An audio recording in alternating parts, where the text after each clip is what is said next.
क्या हुआ जब अयोध्या में प्रकट हुआ साक्षात पुष्पक विमान। राम मंदिर में काम कर रहे मजदूरों ने जब नजारा देखा आप सभी के पैरों तले जमीन खिसक गई। 22 जनवरी प्राण प्रतिष्ठा से पूर्व अयोध्या में इतने बड़े चमत्कार का होना सभी को आश्चर्य में डाल रहा है। कुछ लोगों ने इसके साक्षात दर्शन किए हैं, जिन्होंने अपनी आंखों देखी जो बताया उसे सुनकर आपके भी रोंगटे खड़े हो जाएंगे। आगे बढ़ने से पहले अगर आप एक सच्चे सनातनी हैं, प्रभु श्रीराम को अपना आराध्य मानते हैं, तो इस वीडियो को लाइक करके कमेंट बॉक्स में जय श्री राम जरूर लिखें। दोस्तों 22 जनवरी 2024 को रामलला अयोध्या के नए भव्य मंदिर में विराजमान होंगे। इस शुभ कार्यक्रम के लिए पूरे देश में निमंत्रण बांटा जा रहा है। शहर से लेकर गांव तक घर घर अक्षत वितरण में बच्चों से लेकर बड़े तक सहयोग कर रही है। यहां तक कि महिलाएं भी था जाकर अक्षत और श्री राम की अयोध्या की फोटो वितरण कर रही है। अयोध्या में राम मंदिर में भगवान रामलला की प्राण प्रतिष्ठा कार्यक्रम की तैयारियां तेजी से की जा रही है। इस कार्यक्रम को बेहद भव्य बनाने के लिए कोई कसर नहीं छोड़ी जा रही। इस बीच राम मंदिर निर्माण का कार्य भी तेजी से किया जा रहा है। मंदिर निर्माण में जो लक्ष्य लिया गया था उसमें लगभग 80% कार्य हो चुका है। 70 खंभों पर मूर्तिकार ही का काम चल रहा है। पिछले दिनों त्योहार की वजह से धीमा पड़ गया था, लेकिन अब बहुत ही तेज गति से पूरा हो जाएगा। निर्माण कार्य जल्द से जल्द पूरा करने के लिए सभी दूध रात दिन मेहनत कर रही है।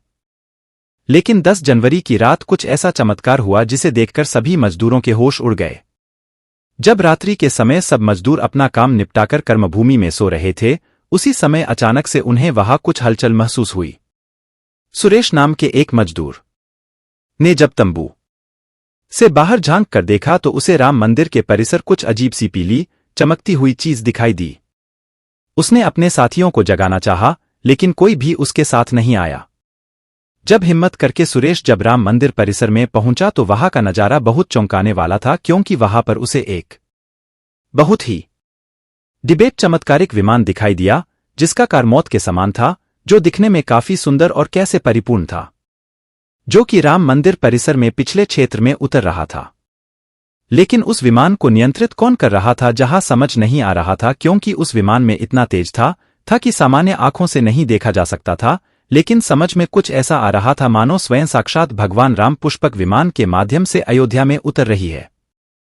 सुरेश ने यह चमत्कार अपनी आंखों से देखा, लेकिन अचानक से ही वह बेहोश हो गया, क्योंकि वहां उसके पेचकों को सहन नहीं कर पा रहा था।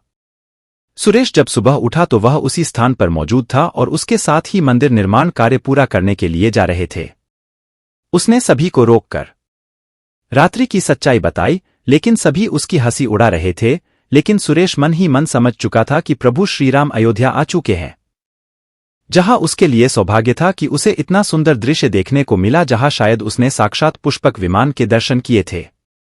यानी कि प्राण प्रतिष्ठा से पहले अयोध्या प्रकट हुआ साक्षात पुष्पक विमान। दोस्तों देश के अलग अलग हिस्सों में कई बार अजीब सी आकृति के विमान देखे गए हैं, जिनका संबंध कई बार तो एलियन के साथ जोड़कर भी देखा जाता है।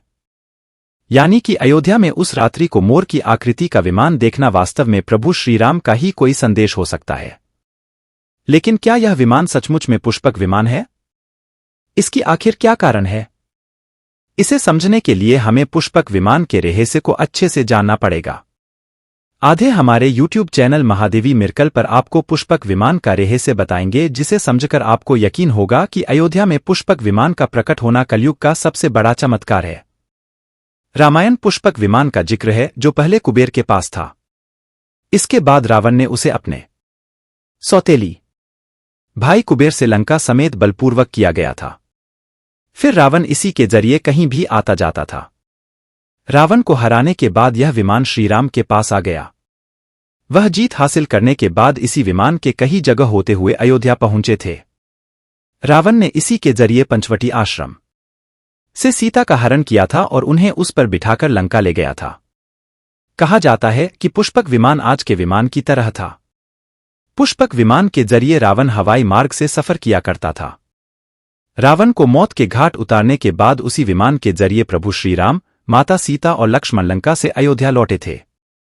रामायण में जिस तरह से पुष्पक विमान का जिक्र मिलता है, उससे तो यही लगता है कि यहां आज के हवाई जहाज की तरह था। लेकिन तकनीक के मामले में मॉडल एरोप्लेन से कहीं आगे था। रामायण के सुंदर के 7वें अध्याय में पुष्पक विमान के बारे में जानकारी मिलती है। पुष्पक विमान की आकृति मोर की तरह थी। यहां अग्नि और वायु ऊर्जा से उड़ान भरता था। इसकी तकनीक इतनी उत्कृष्ट थी, इसका आकार छोटा और बड़ा किया जा सकता था। कहा जाता है कि रावण अपनी पूरी से को साथ लेकर इस विमान से उड़ान भर सकता था। पुष्पक विमान अपने चालक की इच्छा के अनुसार गति पकड़ता था। यहां मन की गति से उड़ान भर सकता था। विमान में बैठने के लिए कई आसान बने थे।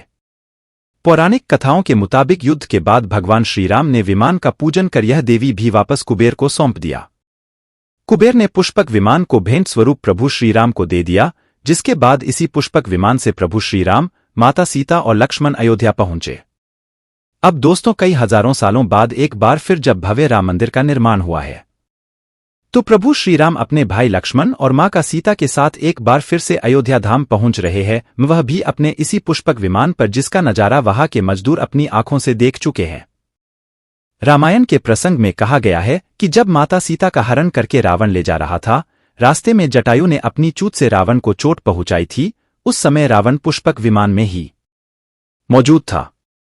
उसके बाद रावण में तलवार से जटायु को लहूलुहान कर दिया था। जटायु घायल होकर जमीन पर गिर गए। जब सीता को खोजते हुए राम पेड़ पौधे और पक्षियों से पूछ ले जा रहे थे, तो रास्ते में घायल जटायु से मुलाकात होती है। मरणासन पड़े जटायु की राम को बताते हैं कि रावण सीता का हरण करके किस दिशा में गया है, लेकिन जब साक्षात प्रभु श्रीराम पुष्पक विमान में अयोध्या आ चुके हैं, तो भला उनके परम भक्त जटायु कैसे पीछे रह सकते हैं। अयोध्या में रामलला की प्राण प्रतिष्ठा से पहले जनपद की सीमा में गिद्धों का झुंड दिखाई दिया है। स्थानीय लोग इसे के धीराज जटायु से जोड़कर देख रहे हैं। वे इसे शुभ संकेत भी मान रहे हैं। मिल्कीपुर तहसील क्षेत्र के गांव हरोली में पिछले 1012 दिनों से गिद्धों का झुंड वास कर रहा था। हालांकि उस गांव से दूर गए हैं, लेकिन अयोध्या की सीमा में यहां वहां दिखाई दे रहे। गांव वालों का कहना है कि पिछले 20 वर्षों से हम लोगों ने इलाके में लिप्त नहीं देखे। अब जब राम मंदिर बन रहा है, इस गांव में लगभग 50 की संख्या में के आकाश में दिखाई दे रही है। उनमें से 1012 गिद्ध गांव में ही सेमल के पेड़ पर बात कर रहे थे। गिद्धों की देखने की घटना को ज्यादा लोग राम से जोड़कर देख रहे हैं और शुभ संकेत भी मान रहे हैं। 22 जनवरी को होने वाले प्राण प्रतिष्ठा के समारोह में देश के प्रधानमंत्री नरेंद्र मोदी ने देश विदेश की कई महान हस्तियों को निमंत्रण दिया है। लेकिन आपको जानकर हैरानी होगी, नेपाल में भी कुछ विशेष लोगों को समारोह में आने का निमंत्रण दिया गया है।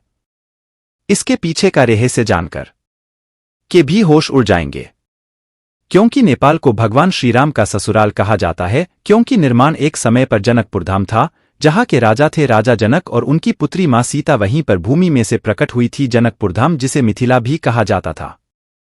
मिथिला संस्कृति में यह मान्यता है कि जब बेटी का गृह प्रवेश होता है, तो उसके मायके से इसी परंपरा के मुताबिक जब प्रभु राम का मंदिर में गृह प्रवेश होगा, तो सीताजी की ओर नेपाल से अयोध्या को उखाड़ा रही है, जिससे धार यात्रा का नाम दिया गया है।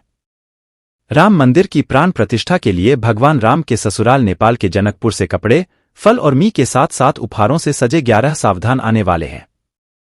इसमें आभूषण, बर्तन, कपड़े और मिठाइयों के अलावा आप ही आएगा, जिसमें 51 प्रकार की मिठाइयां, दही, मक्खन और जान बर्धन शामिल होंगे। 22 जनवरी को प्राण प्रतिष्ठा समारोह होने वाला है। इसके लिए श्री राम जन्मभूमि तीर्थ क्षेत्र ट्रस्ट की तरफ से भगवान राम की ससुराल नेपाल के कई गणमान्य लोगों को निमंत्रण पत्र भेजे गए हैं। दोस्तों, आज हम राम मंदिर को बनते हुए देख रहे हैं। यह हमारा सौभाग्य है। भव्य राम मंदिर के बनने में कई 1000 कारसेवकों और राम भक्तों का बलिदान छुपा है। उस समय आक्रमणकारियों ने काशी, मथुरा के साथ ही अयोध्या में भी लूटपाट की और पुजारियों की हत्या कर मूर्तियां तोड़ने का क्रम जारी रखा।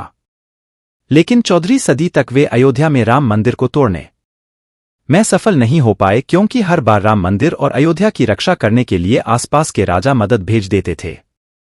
हजारों साधुओं ने भी मंदिर की रक्षा के लिए अपने प्राणों की आहुति दे दी। विभिन्न आक्रमण को झेलते हुए श्रीराम की जन्मभूमि पर बना भव्य मंदिर 14 शताब्दी तक मचा रहा। कहते हैं, इस सिकंदर लोधी के शासनकाल के दौरान यहां भव्य मंदिर मौजूद था।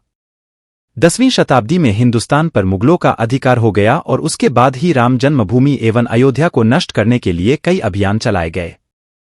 1527-28 में इस भव्य मंदिर को तोड़ दिया गया और उसकी जगह बाबरी ढांचा खड़ा किया गया। कहते हैं कि मुगल साम्राज्य के संस्थापक बाबर के सेनापति ने बिहार अभियान के समय अयोध्या में श्रीराम के जन्मस्थान पर स्थित प्राचीन और भव्य मंदिर को तोड़कर मस्जिद बनाई।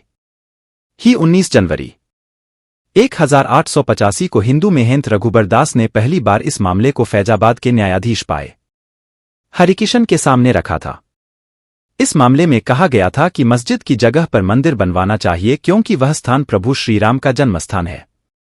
वर्ष 1947 में भारत सरकार ने मुसलमानों को विवादित स्थल से दूर रहने के आदेश दिए और मस्जिद के मुख्य द्वार पर ताला लगा दिया गया, जबकि हिंदू श्रद्धालुओं को एक अलग जगह से प्रवेश दिया जाता रहा। लेकिन सन 1979 में एक ऐसा चमत्कार हुआ जिसे देखकर मुसलमानों की भी आंखें खुल गईं। यह रामलला का बहुत बड़ा चमत्कार था कि मस्जिद के अंदर से अचानक ही रामलला की मूर्ति प्रकट हो गई। कुछ कट्टरपंथियों का कहना था कि कुछ हिंदू दलों ने रात्रि के समय चुपके से यहां पर मूर्तियां रखी है। 1940 में भगवान राम की मूर्तियां मस्जिद में नहीं गई। मुसलमानों ने इस पर विरोध व्यक्त किया और दोनों पक्षों ने अदालत में मुकदमा दायर कर दिया। सरकार ने इस स्थल को विवादित घोषित करके ताला लगा दिया। 30 अक्टूबर 1990 को हजारों राम भक्तों ने मुख्यमंत्री मुलायम सिंह यादव द्वारा खड़ी की गई अनेक बाधाओं को पार कर अयोध्या में प्रवेश किया और विवादित ढांचे के ऊपर भगवा ध्वज फहरा दिया। लेकिन 2 नवंबर 1990 को मुलायम सिंह यादव ने कारसेवकों पर गोली चलाने का आदेश दिया, जिसमें सैकड़ों राम भक्तों ने अपने जीवन की आहुतियां दी।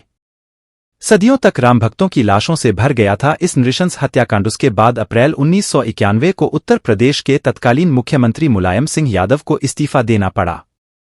उस समय कोठारी बंधुओं के बलिदान की चर्चा खूब रही। दिसंबर 19 मई को जब विवादित ढांचा गिराया गया, उस समय राज्य में कल्याण सिंह की सरकार थी। उस दिन सुबह करीब 10:30 बजे हजारों लाखों की संख्या में कारसेवक पहुंचने लगे। दोपहर में 12 बजे के करीब कारसेवकों का एक बड़ा जत्था मस्जिद की दीवार पर चढ़ने लगता है। लाखों की भीड़ दास को संभालना सभी के लिए मुश्किल हो गया। दोपहर के 3:40 पर पहला गुंबद ने तोड़ दिया और फिर 5 बजने में जब 5 मिनट का वक्त बाकी था, तब तक पूरे का पूरा विवादित ढांचा जमींदोज हो चुका था। भीड़ ने उसी जगह पूजा अर्चना की और रामशिला की स्थापना कर दी। मुख्यमंत्री कल्याण सिंह का साफ आदेश था कि कारसेवकों पर गोली नहीं चलेगी। इस महान कल्याण सिंह जी को हम शाश्वत प्रणाम करते हैं। दोस्तों, राम मंदिर को बनता हुआ देखना सौभाग्य है, लेकिन जब भी हम इसके पीछे हजारों हिंदुओं का बलिदान देखते हैं तो हमारी आंखें नम हो जाती है। इस पूरी वीडियो को देखने के बाद आक्रमणकारियों के लिए आपके क्या विचार, इसे कमेंट बॉक्स में जरूर बताइएगा। क्या हुआ हमारे महान शहीदों के लिए आपकी श्रद्धांजलि नीचे कमेंट बॉक्स में जरूर दीजिए। काम कर रहे मजदूरों कोई भी बात अच्छी लगी हो तो लाइक जरूर करें और हमेशा ऐसे सत्य चमत्कारी घटनाएं दें। 22 जनवरी